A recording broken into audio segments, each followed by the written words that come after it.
오늘 국회 법사위 국정감사가 진행된 헌법재판소 앞에선 사실적시 명예훼손죄 위헌 결정을 촉구하는 시민 법조단체의 기자회견이 열렸습니다.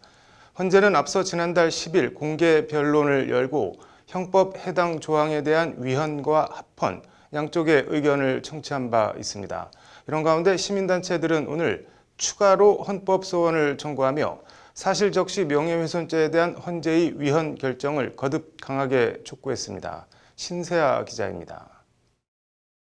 오늘 오전 헌법재판소 정문, 사실적시 명예훼손죄 위헌 결정을 촉구한다는 플래카드를 든 시민 법조단체 관계자들이 기자회견을 열고 있습니다. 오늘 기자회견은 박경신 고려대 로스쿨 교수와 사단법인 오픈넷과 두루 변호사들, 그리고 양육비 해결 총연합회 관계자 등이 참석했습니다. 이들은 사실을 말하는 것이 죄가 될 수 없다며 형법 제307조 1항이 규정하고 있는 사실적시 명예훼손죄를 폐지해야 한다고 목소리를 높였습니다. 보호받을 가치가 없는 명예 아닌 명예, 누구의 어떤 명예를 위해 진실한 사실적시를 명예훼손으로 처벌하냐는 겁니다. 진실이 드러남으로써 훼손될 수 있는 사회적 평가라면 그것은 애초에 잘못 형성된 평가, 왜곡되고 과장된 평가, 즉 허명에 불과하다고 할 것입니다. 그런데 이런 보호 가치가 낮은 허명을 보호하기 위해서 진실을 말한 사람을 형사처벌하는 법은 헌법상 비례의 원칙을 현저히 위배하고 있는. 이렇게 진실을 말하는 것도 사실적시 명예훼손으로 처벌하면 미투 고발이나 상사나 권력자의 갑질 폭로, 내부 고발, 정당한 소비자 고발 등도 모두 처벌받을 수 있다는 겁니다.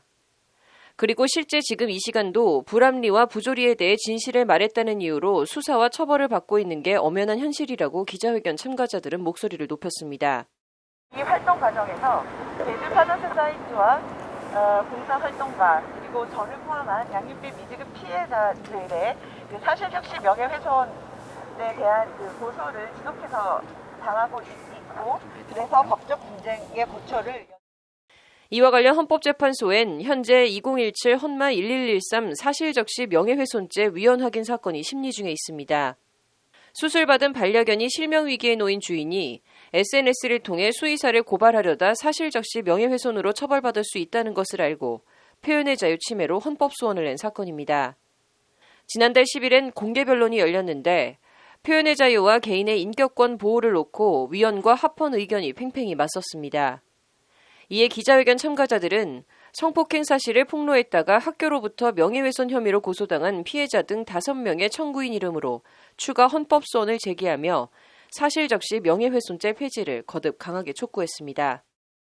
임금체불, 폭행, 성희롱, 성폭행, 부당해고, 그리고 모든 잘못되고 불이한 것들을 마주한 누군가는 정의로운 발화를 참지 못했다는 이유로 지금 이 순간에도 명예훼손죄를 이유로 경찰서에서 조사를 받고 있습니다. 이것을 해결하는 유일한 길은 정의를 억압하는 진실 유포죄를 지금 당장 폐지하는 것뿐입니다.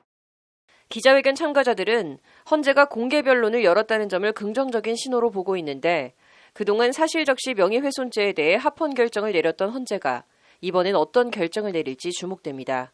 법률방송 신세아입니다.